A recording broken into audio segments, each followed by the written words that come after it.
All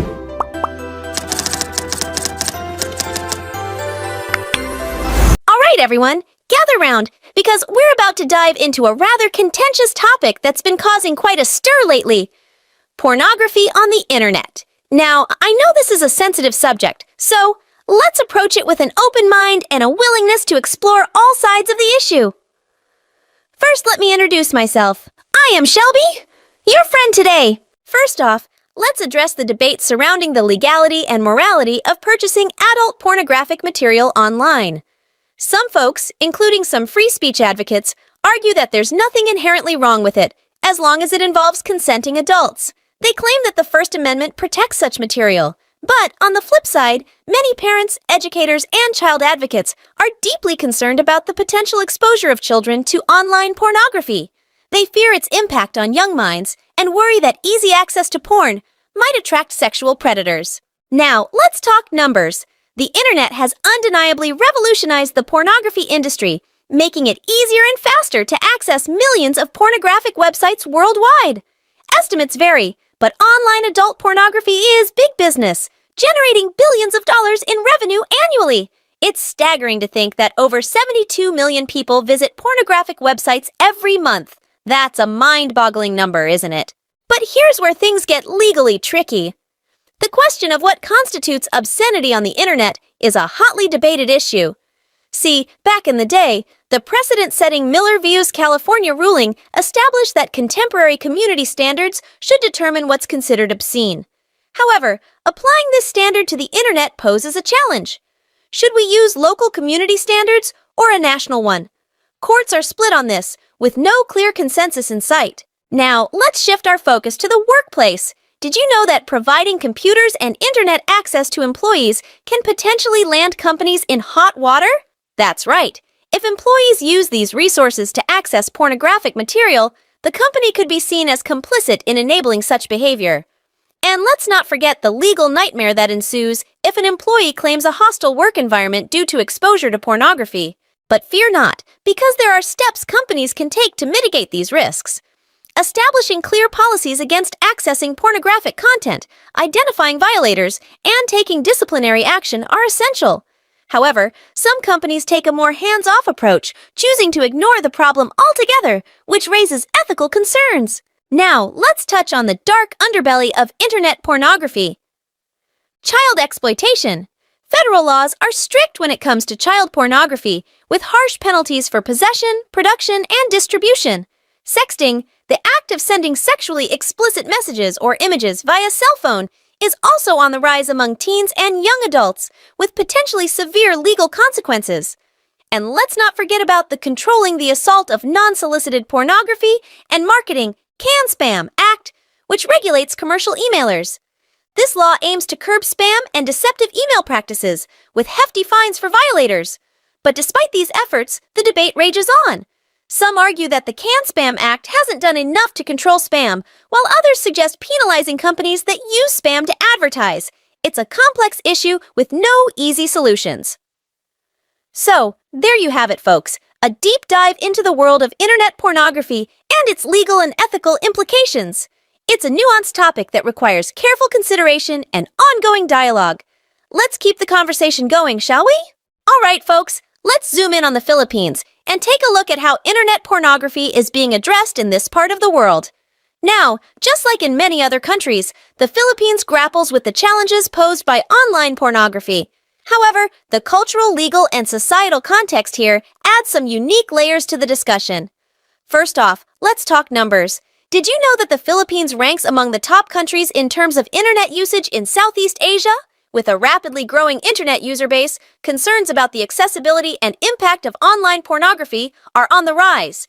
Now, let's talk about how the Philippine government is tackling this issue. One significant step taken by the government is the passage of the Republic Act No. 9975, also known as the Anti-Child Pornography Act of 2009. This law aims to protect children from sexual exploitation and abuse online by penalizing the production, distribution, and possession of child pornography. Overall, addressing internet pornography in the Philippines requires a multifaceted approach that combines legal measures, technological solutions, and education initiatives. While progress has been made, the fight against online pornography is an ongoing battle that requires the collective efforts of government, civil society, and the private sector to protect the well-being of individuals and uphold societal values. Let's delve deeper into the negative effects of online pornography, specifically focusing on how it impacts Filipinos of all ages.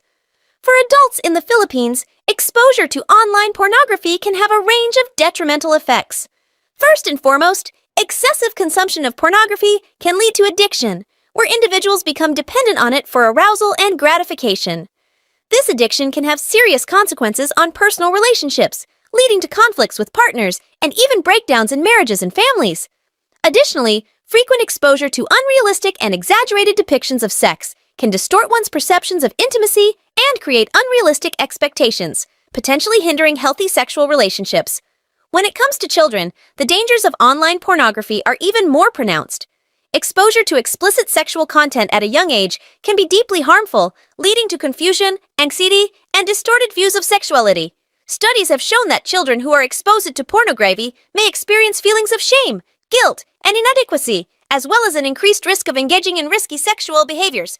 Moreover, exposure to violent or degrading pornography can desensitize children to sexual violence and perpetuate harmful attitudes towards gender and consent. On a societal level, the proliferation of online pornography can contribute to the normalization of harmful sexual behaviors and attitudes. In a conservative society like the Philippines, where traditional values and morals are deeply ingrained, the prevalence of pornography can erode cultural norms and standards of decency. Moreover, the objectification of women and the commodification of sex perpetuated by pornography can reinforce gender inequalities and contribute to the exploitation and abuse of women and girls. Furthermore, the accessibility of online pornography can have profound effects on Filipino culture and behavior. As more and more individuals turn to the internet for sexual gratification, there may be a decline in traditional forms of courtship and intimacy, as well as an increase in risky sexual behaviors and sexually transmitted infections. Additionally, the normalization of pornography within Filipino culture can lead to a desensitization towards sexual violence and exploitation, making it harder to address these issues effectively. The negative effects of online pornography on Filipinos, both young and old, as well as on society, culture, and behavior, cannot be understated. It's crucial that we recognize these dangers and take proactive steps to address them through education, advocacy, and the implementation of effective policies and regulations. Only by working together can we create a safer and healthier online environment for all Filipinos. In today's digital era, the accessibility and prevalence of online pornography have become undeniable realities. As students, children, and viewers navigate the vast expanse of the internet, it's crucial to remind ourselves of the potential risks and consequences associated with engaging in online pornography. Here are some important reminders. For students, as you embark on your journey through the digital landscape, it's essential to exercise critical thinking and discernment when encountering online pornography. Remember that the depictions you see may not reflect the realities of healthy relationships and intimacy. Question the messages and values portrayed in pornography, and consider how they align with your own beliefs and values. Furthermore, prioritize your emotional and mental well-being by being mindful of the content you consume online. Know that it's okay to set boundaries and to seek support from trusted adults if you ever feel uncomfortable or overwhelmed by what you encounter. For children, as young explorers of the internet, it's important to approach online content with caution and awareness. Always seek adult supervision when navigating the online world, and remember that not everything you see online is appropriate for your age. Trust your instincts, and don't hesitate to ask questions or seek guidance from parents, teachers, or other trusted adults if you encounter anything that makes you feel uneasy. Above all, remember that your safety and well-being are paramount. Be mindful of the websites you visit and the content you engage with, and know that you have the right to speak up if something doesn't feel right. Additionally, prioritize your own well-being by being mindful of the potential effects of excessive pornography consumption.